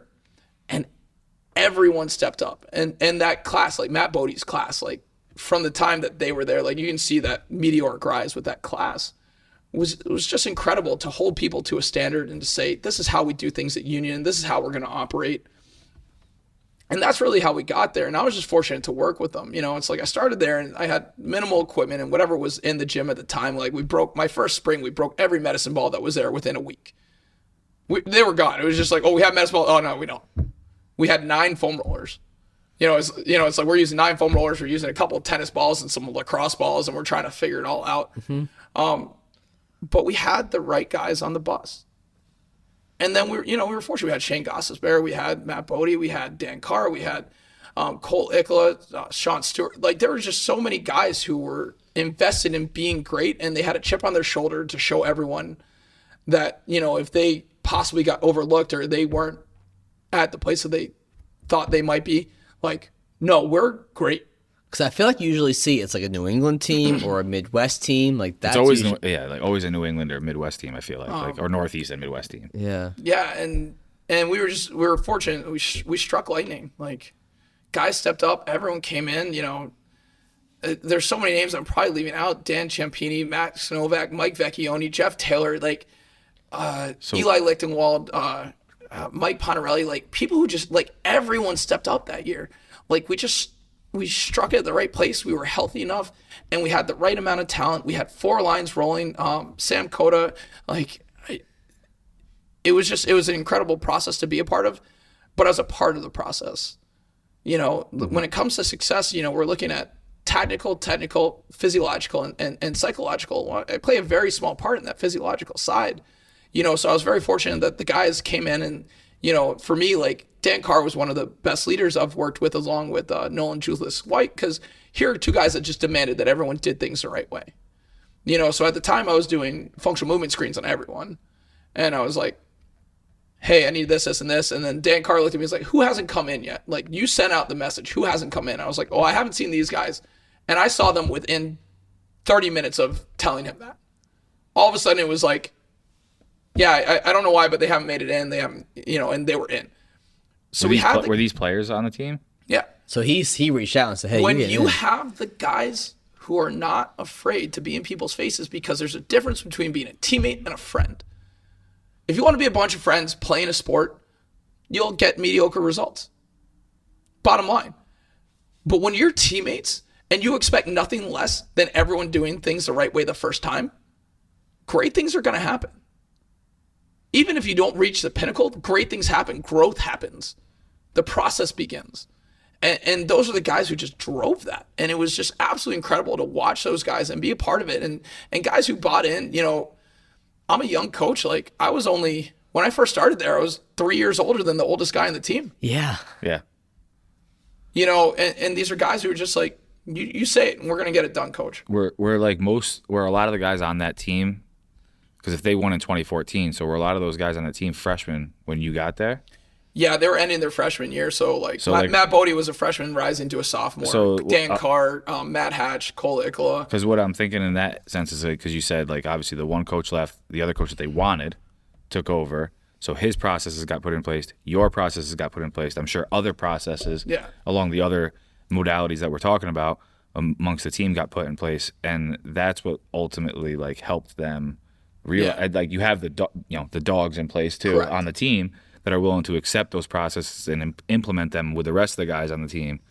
But it seems like the right guys who got put into the right position in 2011 that led to that 2014 team. Correct. Even though they lost some star players, still being able to be the dogs and go out there and win. Correct. So it's really cool to see like how you coming in, your processes, the processes of the new head coach, and then anybody else that was involved kind of all came together and brought along a national championship. Like, that's freaking awesome. It does, and it's great, but like everything starts and ends with the players. Like you just, of course, like they had the base minimum of talent. And not only that, we had some guys who just ended up being just all-American talents. Like, it was just incredible that you're like, oh, we don't know, like Mike Vecchione had decommitted from UNH. And we just pursued him like dogs. And he was like, why did I come to Union? Because they wanted me. Like, it's amazing what you can get from a recruiting standpoint by just showing interest and just getting after people. Hey, we want you here. We want you here. Mike is still playing in Hershey right now. He's a great friend of mine. Like, I'm talking to him on Instagram all the time. Like, just going back, like sharing memes, because the guy, he's another Boston guy, and I love going back and forth with him. It's hilarious. So, so we just share funny memes. And the guy is just the most amazing guy possible. And it was, like, he came to Union because we wanted him. We just showed him the love. And he was like, yeah, this place wants me. And he was pivotal. He was a captain his last year. Like, he was pivotal. And that comes from our coaches recruiting ruthlessly to get the right guys on board. And even when we do that, it's challenging. And it's been challenging the last couple of years. Like, sometimes you can recruit really, really hard, and not everything goes your way. Right. Do you see, because I don't think this is on our list of questions, do you see a difference with the transfer portal recently and NIL and anything at Union affecting you guys at Union at all? Everything affects us. Like, I believe he was a Hobie top 10 for sure. I believe he was a hat trick finalist. Colin Graff, he was a freshman with us last year, and he won the national championship with Quinnipiac this year. So with our coaching change, he was a Rick Bennett guy, and he didn't love how things were. And it's like, yeah, you can just leave. Right. You just go. Because now you don't have to sit out. Now you don't have to sit out Nope. the year, which So- I do love that for the players, because I feel like a lot of players, regardless of sport, commit to a school because of the coach. And if that coach leaves, why does that player have to stay committed? And it's tough. It's a tough line. When you present a really good argument, it's hard to argue with you. Yeah. on But that. it's tough. But as a coach, As it's a coach, challenging. You're like, it's challenging. It is. Like Colin Graff was a great kid, and like he was like, for me in the gym, he was a quiet kid who did everything right. Right. Like he put his head down, he did everything right, and he busted his ass. And we had a better year this year, and he could have been a huge part of that, and maybe we would have had a better year with that kind of talent. Yes, he found a better place for himself. Well, and I think But the transfer portal can be really, really tough, because it's like we need to keep people. Like, we just got scholarships. Like, we haven't had scholarships until it was approved a year ago, That's what's crazy. and we just started applying those. Because hockey, though, How do you keep kids if they like? Are we going to become a development team for people where it's like they come in? is that because of the transfer portal rule? I go to Union for Yeah, a year, I don't have to exactly. sit, and now I'll go Yeah. to BU, BC, Quinnipiac. We're like, which is tough, but yeah, that's the tough side Yeah, of it. that's the tough side of it. Because you see a lot of, like, I follow Not to college. say, I don't want to say that Colin No. developed so well that the kid was an amazing talent, Right. and Right. he could have Well, transferred. but you're saying the change in the transfer But it makes it portal challenging. rule, right? Well, and ultimately for you, somebody that's a father and a coach, like, you want the best for that kid. So, like, as much as you would love to have that talent on your team, if like that's not the fucking place for him, you're like, Can you fault the kid? can you fault the kid? Like, no, it's not the place for him. Like, He got a great opportunity. He's whether thriving. he was miserable or not, like, Yeah. if like this isn't the right spot for him, you're ultimately like, I want you to be successful. Like, Correct. And Yes. ultimately, like, that's going to lead him back to you at some point potentially in the future. So, it's tough with the transfer portal, and I follow college football more, but with that stepping stone thing, you see it whether it's an HBCU, and then they go to a big D1 school, or they go to a D1 AA, and then they go to a D1A school. So it's there are schools that are those stepping stones, and it's the same thing with coaches, and that's one thing in here.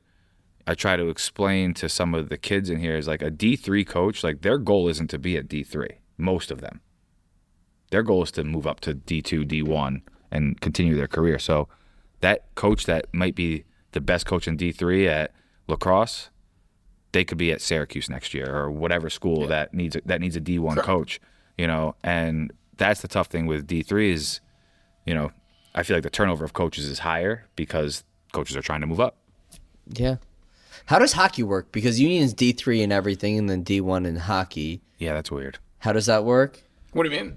Well, Yeah, more specific. there's not D3 hockey? Is that how it's set up? There is D3 There hockey. is. We're just not in D3. Right. So how does the program become a D1 hockey program? Without everything else becoming you got to look back at the history on Yeah. that. It Right. It like happened back in I think it was 92 or 93. Okay. We transitioned, and that was a vote by the school that like, hey, we're going to elevate this program, and it was the men's hockey team. And, Right. I mean, women's hockey was club for a little bit, and then based off of I think it might have been Title IX, like, hey, we need to have parity here, so the women's program also became Division One. Why or how?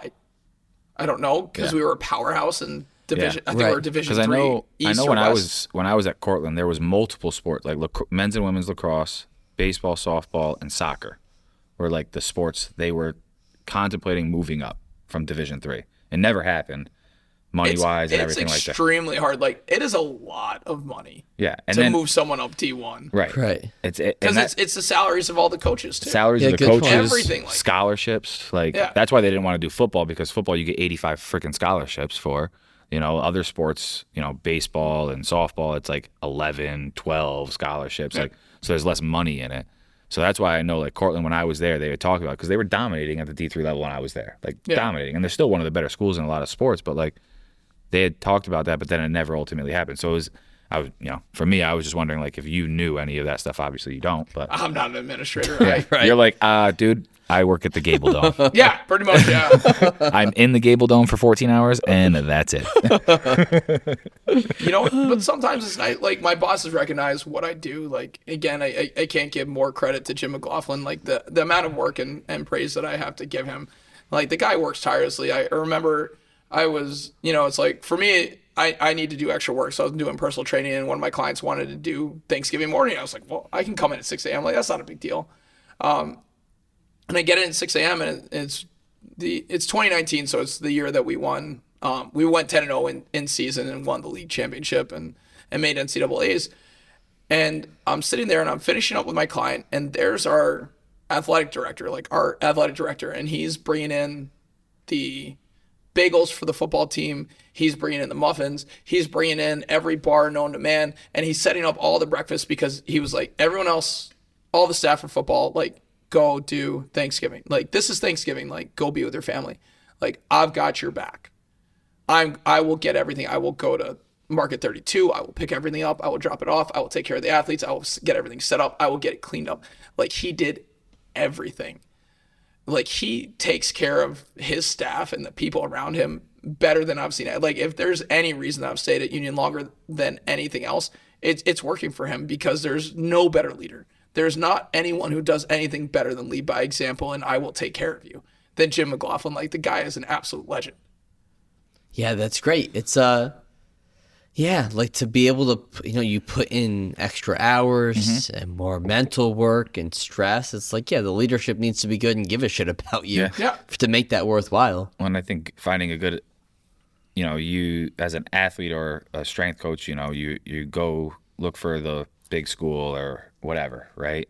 Whether it's, the Alabama, the TCU, LSU, but those programs that have those athletic directors that are willing to support you. Yeah. There's a reason why you see those programs succeed in more than one sport too. Right. Like, Union is a good football school. Like, they're not Division I, but at the division that they're at, they're a very good football school. I've gone and seen them play. They're freaking good, I mean, one of our guys just got invited to the Giants minicamp. Yeah, I think I saw that. Yeah, and he got offered by Tampa Bay. But he was like, the Giants were also on him. He was like, hey, this is a team that I've talked to the scouts who've done this. Like, well, and now you got the XFL and the USFL, which gives these guys even more opportunity, which is awesome. Like, it's just cool. Like, when you have a good athletic director, it makes a big difference, whether it's the college level, even for us at the high school level. When you look at our high school now, or even when we were in school, like, the guys that were running the athletic department, They gave a shit. They care about the kids. They care about the program. They care about the sports. They care about the fact that these sports help kids develop. Yeah. Yeah. Like, That's true. It's CMP. You're a certified nice person in whatever field you're in. And obviously, inherited through how you grew up or through working with Boyle, like, you learn it. And it shows. Look at the success at Union and the Gable Dome, or what's it really called? It's the Travis J. Clark Strength Training Facility. Or all the great stuff the that's Travis happened J. there. Clark Strength Training Facility. So it's the Gable Dome at the Travis J. Clark Strength Training Essentially, Facility. Okay. I do hyphenate. I like, it's like, That's what I would call it. TJC STF on the sheets because like I can't write the whole That's thing. a long. out. That's It's a lot. So it's a like, lot. Yeah. I already forgot it. So It's all Yeah. good. It's all good. Yeah, man, but that's what matters. It's like it's been a theme on this podcast. It's like whatever field you're in, it's be a nice person, build relationships, and have your skill sets under that. And And the other side of that is the grass is greenest where you water it. yes. The amount of time I talk Yeah. to people and everybody's That's really such a amazed good statement. about what I do. I was like, but I invest in it. I'm not sitting there worried about the next opportunity. I'm not worried about anything else. I love my athletes. I love coaching. Yeah, it's too much. It is. I can't argue with anyone. but if you care about your job, it's gonna be too much because you're exerting your max energy But into the that. athletes come in, and that's the thing. Like they're leaders, and they're like, we can coach too. We can help this. We're gonna build this program too. We're part of this process. And when everyone's there, like, is it hard? Yeah, it is. But every day I go in, I'm valued. The athletes feel valued, and then they build each other. And like, I'll take hard but great every single day over easy but, my administrator's telling me, the head football coach said I have to run this program. It's not my program. I just got to run whatever he says. So if he tells me to do this, I got to, he says jump, I say how high. All right, cool. I need to run him into the ground. Yeah, I'll kill my athletes. I don't have to do any of that. They give me freedom. They allow me to set my own schedule, which allows me to, again, be tiger mode. It allows me to go home and come back and take care of myself the way I need to, and to be able to say, hey, you know what? I've got kids. I need to go take care of kids. And my head coaches understand that too. They're like, hey, you know what? You need the weekend. I know it's a game day weekend. We can do the warm up and our cool down on our own. You go take your kid to the tournament. You go take your kid here. Yeah. We don't need you to miss that to be here. Yeah. Yeah, that's huge. And That's I don't huge. have to travel. Like, it's an incredible position to be in where I can be a great father, I can be a great person, and I can be a great coach. And it offers me that opportunity. Nothing's easy anywhere. Right. But if you water your own grass, I think you're going to be pretty damn well. Yeah, and if whether it's you're doing it or not in this field, you put in the groundwork, you kind of build your foundation, you put in a lot of your hours. It allows you to be able to put yourself in these situations in the future. You take internships, whether it's no pay or low pay. You work in the private sector, you work in the commercial sector. You kind of build your foundation, and then okay, I have enough. Yeah. I have enough history, education, experience, knowledge to stand on my own 2 feet and set up and live the life that I want. Because this field, like we said, there's no set.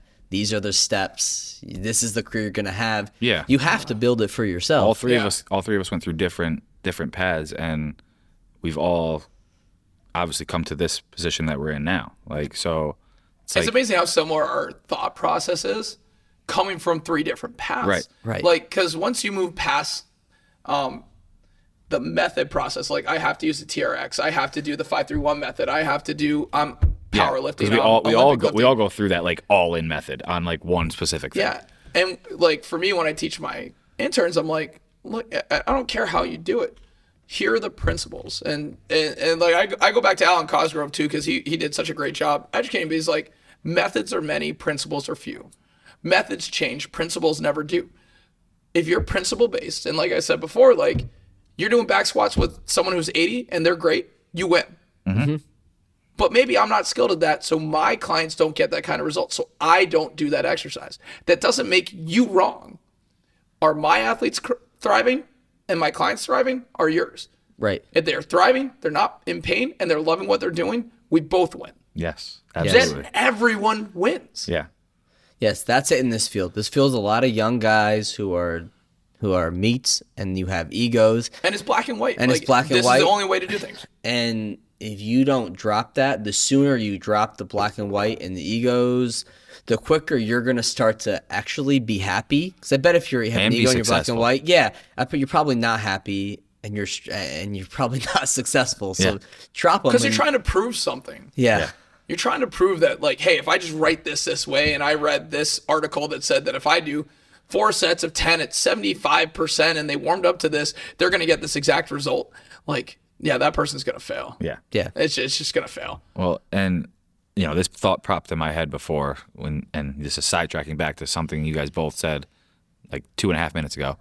But you talked about like the 14-hour days, and Mike was like, well, if you love what you do, X, Y, and Z, right? And one of the things my dad always told me growing up, my dad owned his own business. My mom, she worked for Albany Med, so I had both sides of it. My parents weren't together, but I had both sides of it. And I got to see, okay, this is what it's like to own your own business. This is what it's like to work for the corporate world, essentially. Yeah. And I've done both.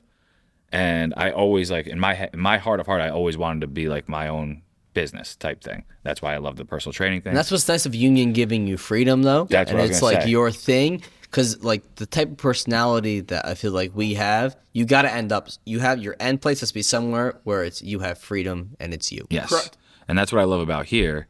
And the one thing my dad always told me was, do something you love because you won't ever work a day in your life. I have modified that. Good. Yeah. Because it needs to be slightly modified. Just slightly modified. Do what you love. You will work twice as hard, but feel like you work half as much. Oh. That's how I feel about it, because I feel like I work way harder than a lot of people that How many have cut water? jobs. How many cut waters have you had to come to that, Paul? Listen, I've thought of that for a long time. Oh my God! Okay, But it's like, because I think about it, I was like, Mind blown. I God, work that was my good. ass off. Jay, clip that shit for a second, please. Yeah, time stamped. Like I work my ass off, and Mike works his ass off, and I know based off of just meeting you today, like you work your ass off. But there's days where you come in and it never, like today, I can honestly say today, from the time I got here all the way through this podcast, not a moment today felt like work or hard or difficult. But I know that I work my ass off for those days. Fuck yeah, Paul. Before we wrap this up, why don't you play us another Gable Dome song, and Dan, just tell the people where, I don't know, they can find you at, contact you, train with you during the summer, just anything you want. Anything you want to plug.